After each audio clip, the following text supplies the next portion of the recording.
and as a great student of mine, write these 5 words down in a place where you're going to be able to find them.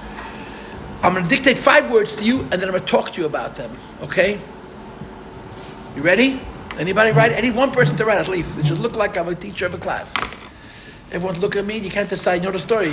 For sure, I'm a goat. The question whether I belong to you or not. 5 words. Oh, you're writing. The first word is hasoga. Hey, shin, gimel, hey. Good morning, Yosef, Yitzchak, David, Shlita. You can sit here. I think this is your spot. The first word is hasoga. Hey, shin, gimel, hey. Are we doing notes today? The second word is tfisa. Tof, pei, yud, samach, hey. Yud, samach, hey. Tfisa. The third word is iyun. Ayun, yud, vav, langenun. Ayun, yud, vav, langenun. The fourth word, this is a really good one, is havchona. Hey, beis, ches, nun, hey. Havchona. Hey, beis, ches, nun, hey. Where's your sefer? You have a book, you have a sefer? What happened to your sefer? You lost it? You never had it? You had one. What happened? It disappeared. And the fifth word is havana. Hey, beis, nun, hey. 5 words. Okay?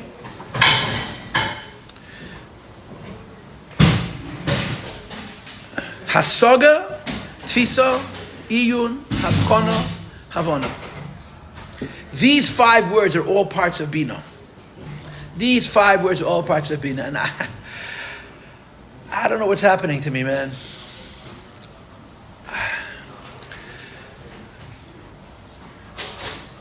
I'm starting to doubt myself. Not I'm starting to doubt whether I understand Chassidus now. I'm starting to doubt whether I've ever understood Chassidus correctly. It's a weird thing that's happening to me. And I think part of the reason is because when you learn Chassidus and you understand Chassidus, you never really understand. Because it's so refined, it's so ephemeral, it's so metaphysical, that after all the clarity, you're still not sure kind of thing, you know? I go once a week, and I learn with my father, Chassidus.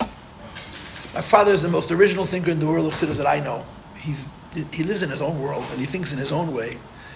And sometimes I should disagree with him completely. And sometimes he says brilliant things, very deep, pneumiastic things, which I guess would translate into where the philosophy of Chassidus meets the human experience in a very, very real way. And he makes me question everything I learn. So, this is a simple list, okay? These are 5 words in Bina. Now, in my opinion, this is the right order. When you're doing Bina, which is our topic for the last week, the first thing you do is Hasoga. The second thing you do is Tefisa. The third thing you do is Iyun. The fourth thing you do is Havchana. And the last thing you do is Havana. Problem is, I'll say that my father with these 5 words. So first of all, he'll translate them completely differently than me, and he'll put them in a different order. And second of all, every few weeks, he'll have a different, he'll change his mind. He'll have a different version of it. And he'll prove it, and he'll explain it to Gavaldik. But all I can do is tell you my version. Okay, again, I believe that what I'm telling you is what says in Chassidus. But I'm not sure anymore. A year ago I was sure, now I'm in doubt, okay? These are 5 wonderful words, I think. Number 1, hasoga. The word hasoga means to reach. Something's on a high shelf, you get up on your tippy toes and you grab it and you reach it. The Hebrew word for reaching something is hasoga. What is my source? A pasuk in Chumash. Yaakov Avinu sneaks out of Lavan's house when he's away shearing wool. Lavan finds out 3 days later that Yaakov Avinu checked out and went in the opposite direction. Lavan chases after him, a journey of 3 days, and catches up to him the next day. The word that is used to denote catching up to him is vayaseg. Vav, Yud, Shin, Smolas, Sin, Gimel. At a degrech, he reached, he got caught up to him. So, I just translate the word literally. Hasaga is one of the steps in Bina. Hasaga means to reach something. Something is beyond your reach. That's what the brain does. What does the brain do? The brain gives you access to information which you don't already have. There are many things that we know. Some things we know because we learned them. Some things we know because on some level they're instinctual. We know them because we have a conscience, because we have a neshama, whatever the case is, okay? And of course, some of the things that we already know are correct, and some of the things that we already know are also incorrect. Not everything that we know is right. But the brain allows us to acquire information that we don't yet have. Something that yesterday I didn't know, my brain allows me to know. And it allows me to know things, to be very direct about it. Number one, the brain allows me to know things that are not available to the five senses, right? Animals are the same five senses that we do. Animals can see, animals can hear, animals can smell and taste, and animals can touch. And of course, the way it works in animal world, the most primitive animals, the simplest animals, they know their environment by touch. So they have incredibly sensitive touch, right? They have whiskers, they have fingers, they have ways of touching things that are extraordinarily sophisticated. Because if you live in a world where the only way to know things, for example, if you're blind, and you have to keep your nose closed because you're living under the earth, so you don't want sand to go up your nose. So the Eibishter made that the sense of touch is extraordinarily developed. They can sense things and they can appreciate things in a very, very precise way just with touch. Above touch is smell and taste. Smell and taste, they're different. And Api Torah, smell is much higher than taste. But they're very, very connected, biologically connected, physically connected. It's a second level of feel your environment, right? You see those snakes poking their dual tongue, their split tongue out of their mouth. They're smelling their environment, they're tasting the air. And it gives them a sense of what's going on around them. And then of course, above those two, you have hearing, which is a far more sophisticated sense. And many, many animals, especially animals who live in dense environments like jungles and forests and grass, they have very, very acute hearing, right? They know their environment by hearing. The smartest animals, most sophisticated animals, use their eyes. So there's five senses: seeing, hearing, smelling, tasting, and touching. Human beings, our nose doesn't work so good. And yes, Shemim, that it's good because otherwise we'd hate the world we lived in. Right? If our nose was sensitive, we'd go cuckoo. But you know that I read an article that there are human beings alive today that live in Asia someplace. It was a small blurb, but it's very dense. You can't see anything. And for whatever reasons, you can't hear anything. And their olfactory sense, their nose works like 20 times or many, many times better than most people. Which proves something that we sort of know. I mean, according to Torah, it's common sense. That evolution doesn't take 1,000,000 years. It takes a few years. You take a person who sees, and chas v'shalom, you take his eyes away from him in a very, very short time, his hearing will get better. His sense of touch, it's the way the Eibishter made it. So it's not like it happens slowly, 100 generations pass and then they develop a better chush of seeing or hearing or smelling. In no time, you take a person from an environment where you can see, and you put him in an environment where it's hard to see, or an environment which is hard to hear because there's too many noises in the background, all of a sudden they can smell better. It happens very fast. In other words, evolution is true, but evolution doesn't take time. It happens rapidly. The Eibishter made that every single living thing adapts to its environment relatively quickly, and it does what it needs to do. Now, of course, I know that this is a big machlokes apaskim, but this is shtusam v'abolim. It's not important. Okay, but you have five senses. You can see, you can hear, you can smell, you can taste, and you can touch. We all know that, right? Now, here's the question. Is what you're seeing real? Or accurate? Is what you're hearing accurate? Is what you're smelling and tasting accurate? Is what you're touching? In other words, once you use the five senses, then you have to translate what the five senses are telling you. Is this correct? And for this you have a brain. And the brain does all kinds of maneuvering to help us translate what the senses tell us. A human being's brain, of course, a human being is not an animal. It's a whole other creature. Human beings are a different level completely than animals. They're not chai, they're medaber, they're a whole other level. And therefore we have very, very powerful brains. And our brains allow us to process what the five senses tell us, what we see, what we hear, what we smell, what we taste, what we touch. The brain helps us process. But the brain of a human being is so strong that he can extrapolate. Based on what he sees, he can know what he can't see. Based on what he hears, he can know what he can't hear. In other words, a person has deduction. Because my five senses tell me this, and the meaning of my five senses are telling me is kach v'kach, then there's got to be something more. And the human mind can dig and dig and dig and dig and know things that we Pasha cannot know using any one of five of the senses because of the intelligence of a person. And it's unbelievable. It's unbelievable how powerful the human brain is. It's extraordinary. Okay? So the first step in using that brain is reaching the information, accessing it. There's something that I want to know that's out there. And out there could mean any place. It could mean your neighbor's heart. But out there means it's not known to you. The first mechanism that you're going to use to acquire information that you don't have is your senses. You're going to use your eyes, you're going to use your ears, you're going to use your nose and mouth, you're going to use your hands in a tactile sense to assess your environment, and then you're going to use your brain.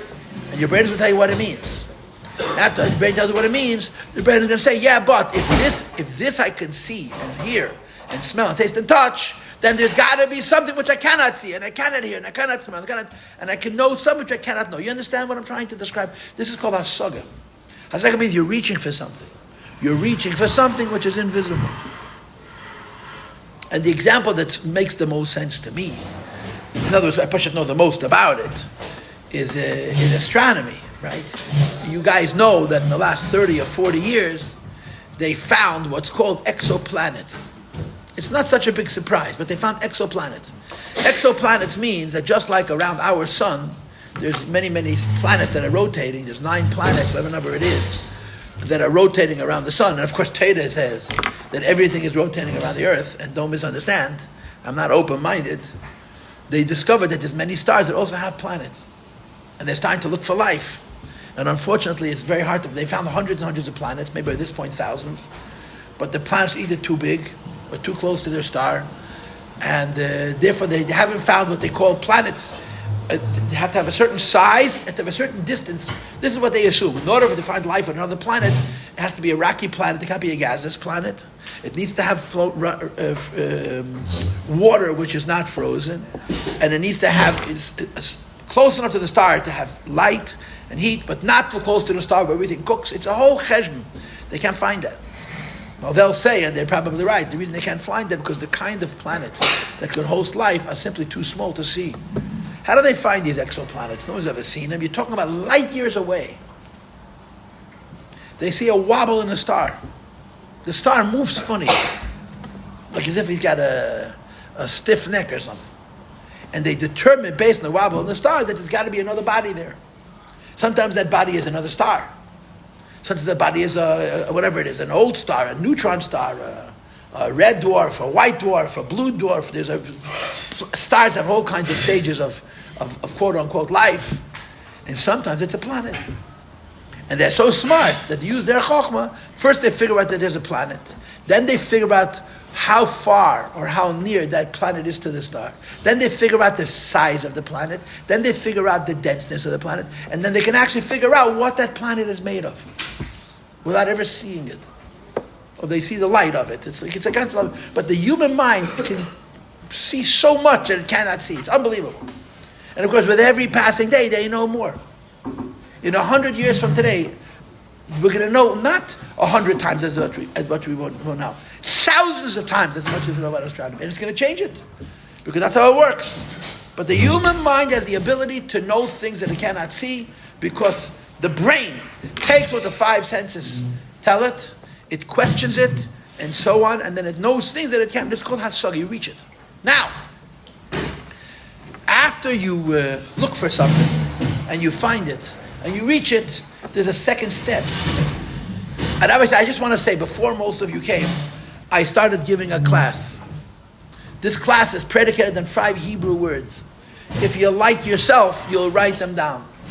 And if you don't write them down, it's a raya that, in my opinion, you don't like yourself. But it doesn't mean that you don't like yourself in your opinion. It just means you don't like yourself in my opinion. The 5 words are, Absolutely. You're going to have to know it for...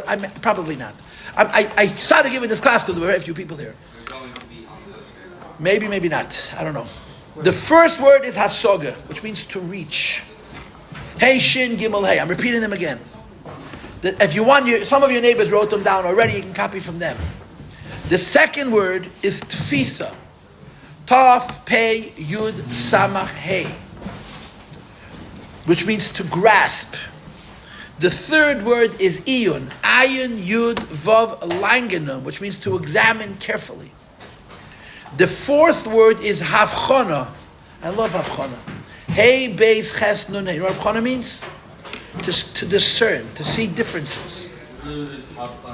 Like the word bechina. And the fifth word is havana. Hey, beis, nun, hey. Okay? If you didn't get them all, I'll write them down for you. The first word is hasaga. The second word is tvisa. The third word is iyun. The fourth word is havchana with a ches. And the fourth word is havana without a ches. It's spelled the same way except for the ches. So this is 5 steps of bina. 5 steps of bina. Huh? To understand. To understand. To comprehend.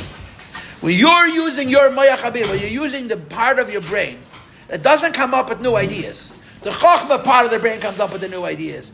The bina part of the brain takes the idea that chokhmah gave it and it develops it.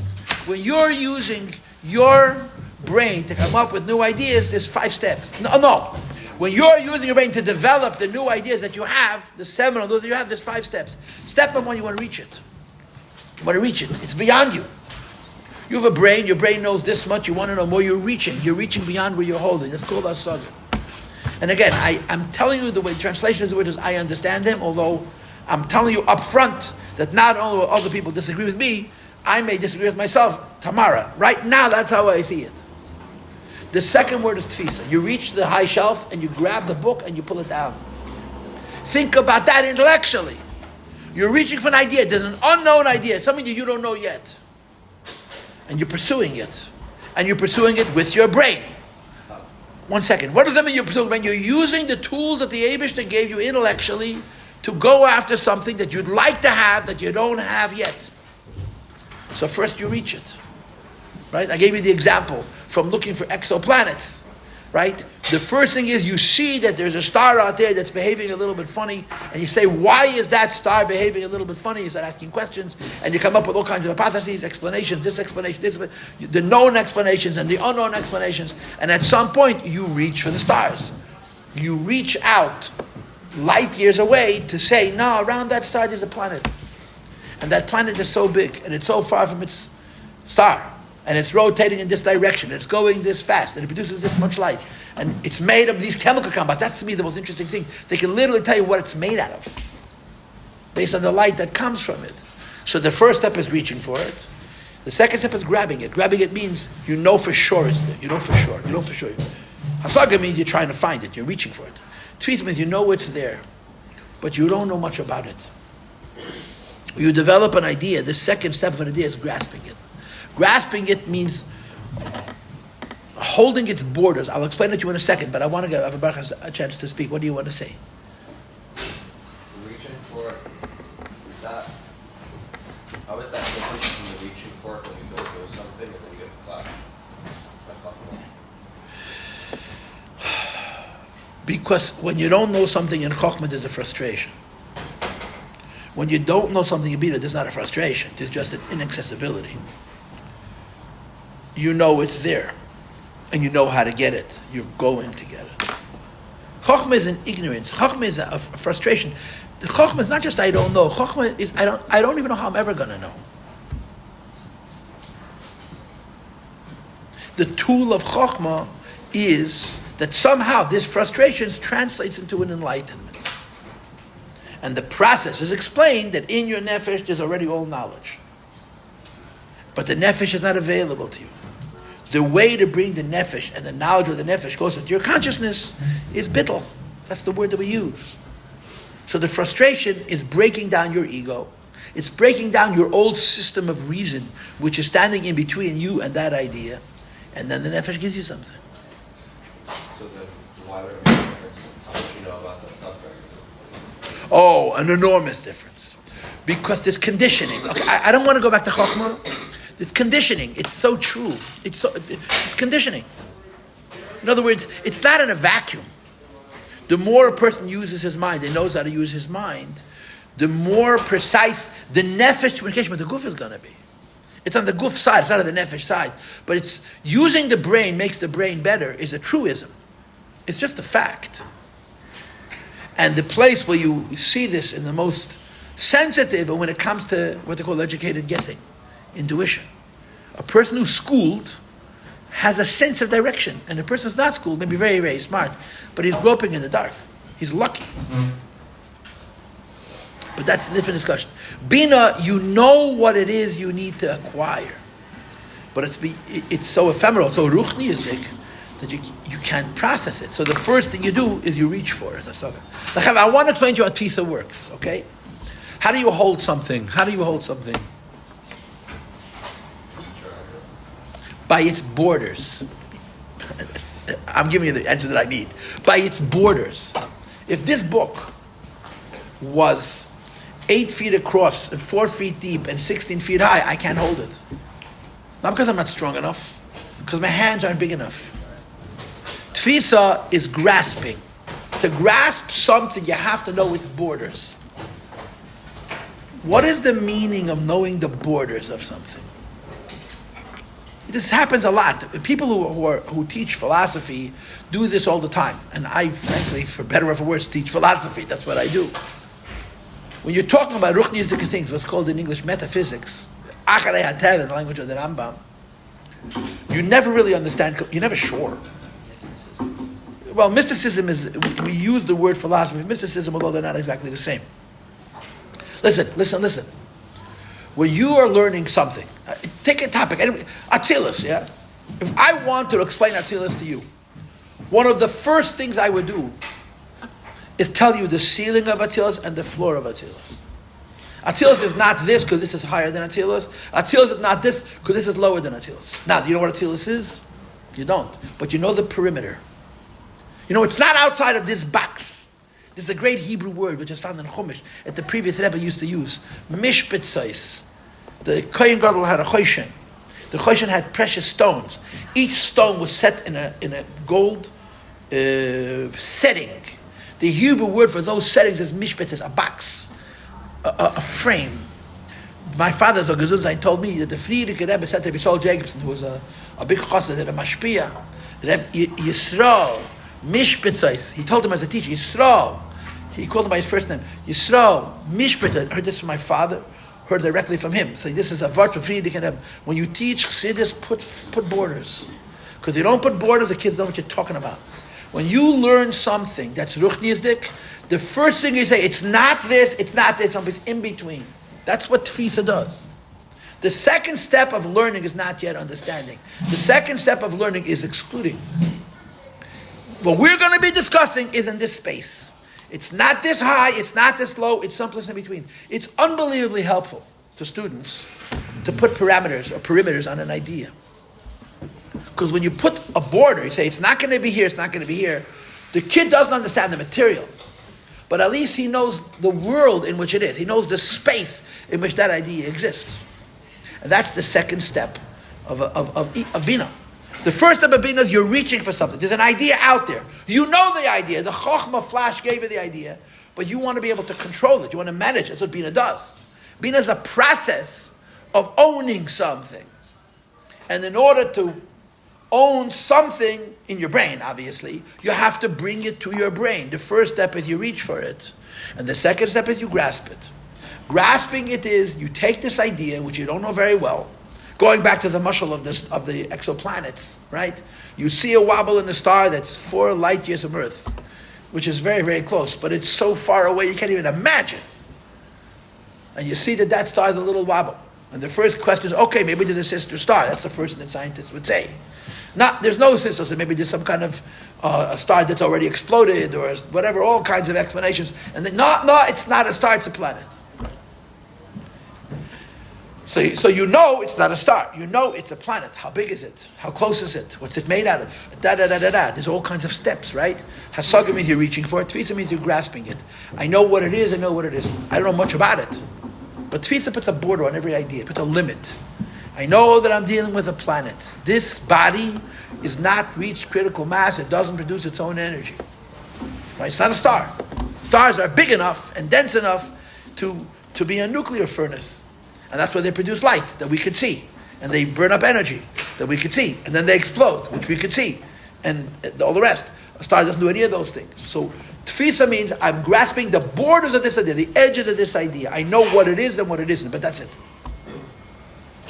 That's the second step. Then comes iyun. Once you find the idea that you're looking for, and you put borders on it, you say, okay, now what is it?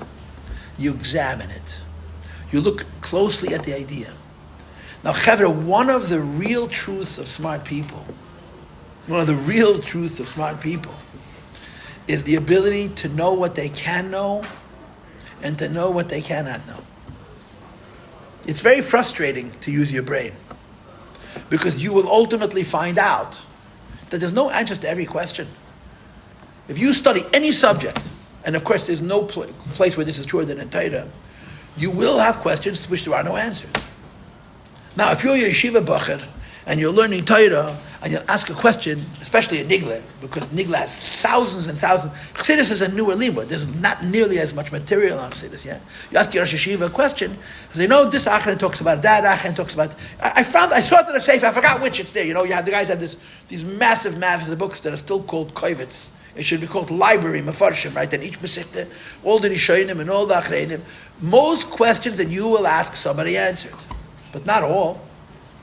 Moreover, some of the answers and the questions you have, you can question again. It's never finished. There's no end to limud. The Rebbe would talk about this about himself. You learn something once. The Rebbe would sometimes repeat the same ideas. And the Rebbe said, I spoke about it before, so why am I speaking about it again? He says, number one, because I'm going to go in a different direction. And number two, there were things last time that were not so perfect. So I'm thinking, I'll go about it again. Maybe I'll find something more that I didn't know last time. Go in a different direction. The Rebbe would introduce Rashis that he had spoken about earlier and say, I want to go in a different direction because I got new information. I got new thoughts. You never finish. The biggest chacham, with all the knowledge in the world, is always learning more. So part of knowing stuff is really knowing what you know and knowing what you don't know.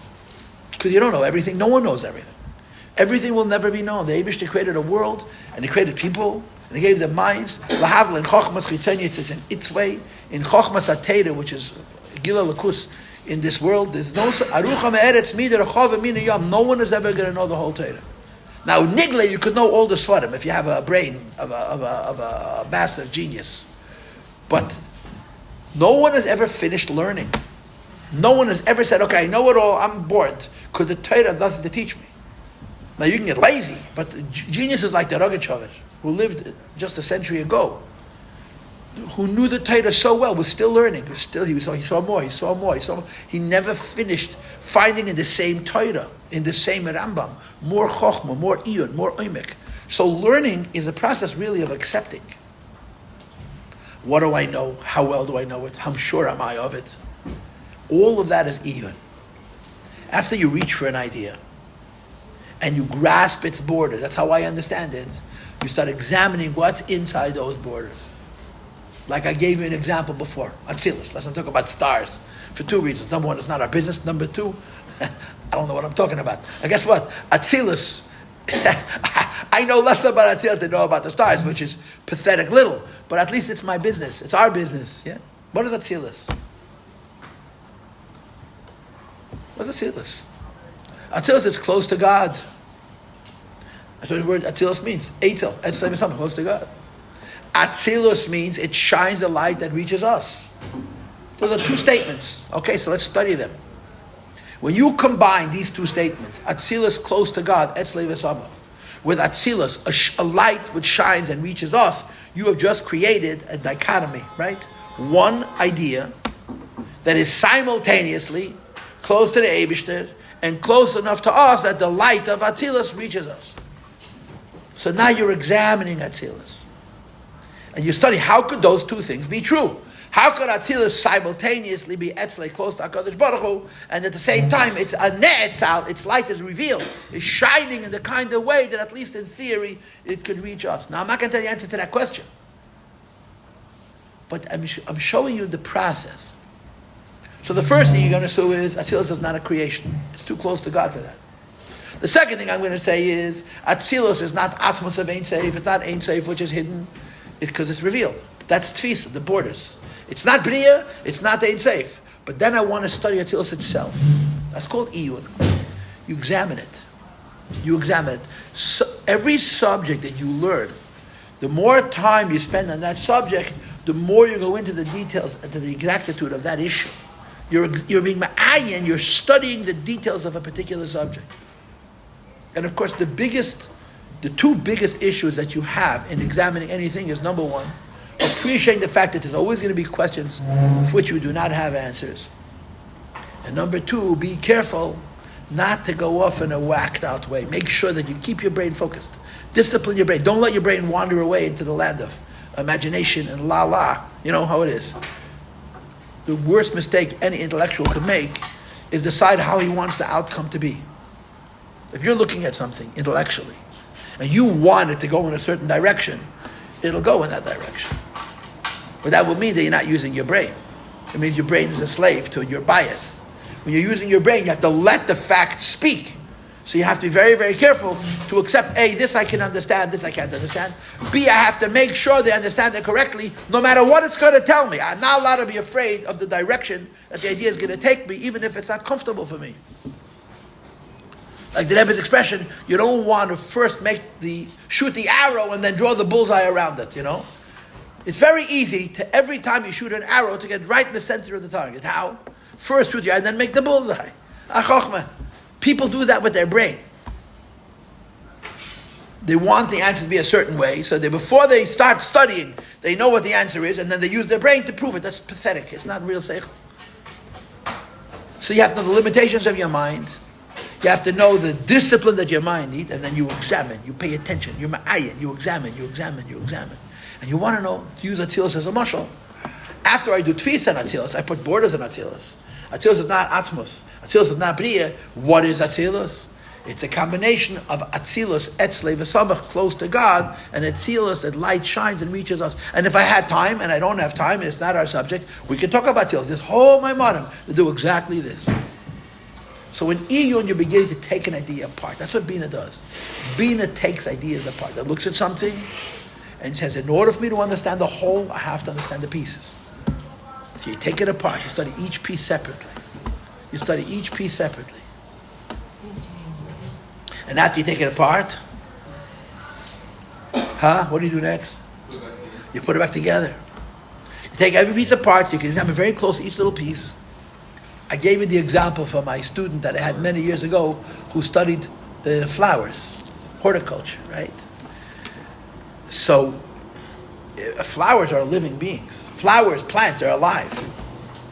And to be alive, there's a bunch of halachas, right? What makes you a living thing? Right? You guys went to high school. You're educated. I went to all the Torah, so I know a little bit. If I learned Lamud Chol, I wouldn't know any of it. You do them first. Yeah? The first thing about a living thing is it has a wall which separates it from its environment. An envelope, they call it. Something that makes it separate from its environment. Even a jellyfish. If you're living, there's got to be something which makes you separate from the environment in which you live. Number one. Number two, there has to be a system where things can go in to your body from your environment and out of your body to your environment. So you have to have holes. That's a contradiction right there, right? Am I separate from my environment? Am I not? The answer is I'm separated, but I'm in the environment. Because if I had walls around me and separate from my environment, then I couldn't take anything in and couldn't give anything out, I couldn't live. So there's two opposites. Then I could take in what's productive, and I could break it down and make it into body parts and make it into energy, and then I can give out waste. The stuff that's no good for me anymore, I can get out of my body, because otherwise it's toxic, it's going to poison me, it could kill. Right? Those are all steps. And then have to make babies. The most important definition of a living thing is that no living thing lives forever, but they live forever in species, in kind, in min. They're babies. And they replicate themselves. And their babies are little versions or exactly the same as they are. Generation after generation after generation. Those are basic criteria of living things. I'm missing one. There's 5, I think. Huh? Maybe. So a plant is living. Even though in Chazal, that you can be mobile perhaps. A plant is a living thing. In Torah, they don't call plants alive. The Rabbi B'Chaye, who I love, when he talks about animals, he uses the word chayes. When he talks about plants, He uses the word koyach, energy, which we can debate. But a plant is a living thing, which means plants are separate from their environment. Plants take in and give out.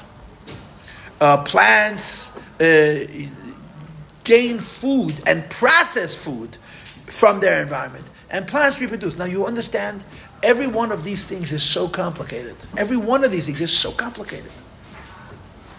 To take in food is complicated. But to digest food, you know how complicated that is? You have to have so many pieces to break the food down, make it what you need it to make it, send it to the parts of your body that it needs to be, right? To use it in a maximum way, then to take the old stuff which is no good, you know, they call it cellular suicide. In a healthy body, when cells get old and useless, they die. They commit suicide. Because they're going to stay alive, so then they're going to make you weak. The cell knows it's time for me to die, and then the body breaks it apart. A cell. The parts that it can reuse, it reuses. The part that can't reuse goes out of the body. You were saying? I heard somewhere that fire meets the definitions of life according to science. Fire? Okay, yeah. I never heard of that, but okay. It takes in, takes out, or gives out oxygen, carbon dioxide, and then it produces. You can make more of it, and whatever the other ones are. Okay, this sounds like a Chassidische Verbringen. If you'll get a Vabrach to agree with you, then we'll talk about it. Yeah, and to make it a lot more complicated, everything has cells, and in each cell has all those Of course. Each cell's a living being. Yeah. So you are studying a plant, you take it apart. And it becomes very technical, very boring. You're studying one part of the plant, right? The part where energy is produced. It has a name. Yeah? Or the part where the body takes in the food, basically the equivalent of kishkis, that breaks the food down and digests it and absorbs it into the body, that whole process. So you take it apart, this is called iyun. You study it. Now when you're studying a physical thing, it's easy because you can see it. Imagine studying a malach, or a neshama, or a atzilus. You can't even see it. Now what you're not allowed to do is guess, because you'll always be wrong. You have to go with the available facts. So you know so little. So the first thing you do is hasaga, you reach for it. I know there are angels. I know there are malach and the Neshamas Yisrael. I know there are ilmas ruchniim, and I'm reaching for it. Then I grasp its borders. Iyun means I'm studying it. And there's a very complex process in which you study. You examine, and you understand a little better, and a little better. Do you know it all? Of course not. The more you know how much you don't know. It's the fact of life. It's the way it is. It doesn't mean you shouldn't study. And there's such pleasure, by the way. There's incredible pleasure in using your brain. You know that? Maybe in the generation woke, that's the right word, woke, right? Yeah. You may not know that, but the use of the mind is one of the most delightful experiences. But it's hard. It's very hard. It's because you have to dedicate yourself. But the Eibusha gave you the will and the intelligence and the curiosity. So the third step is iyun. Iyun means to examine something. And then comes havchana. Havchana means to separate within the system. Havchana, like the Hebrew word bechina. You're studying a flower. So you have to figure out what each part is doing. You have to separate. Now, within the system. In other words, tfisa is separating the system from everything around it.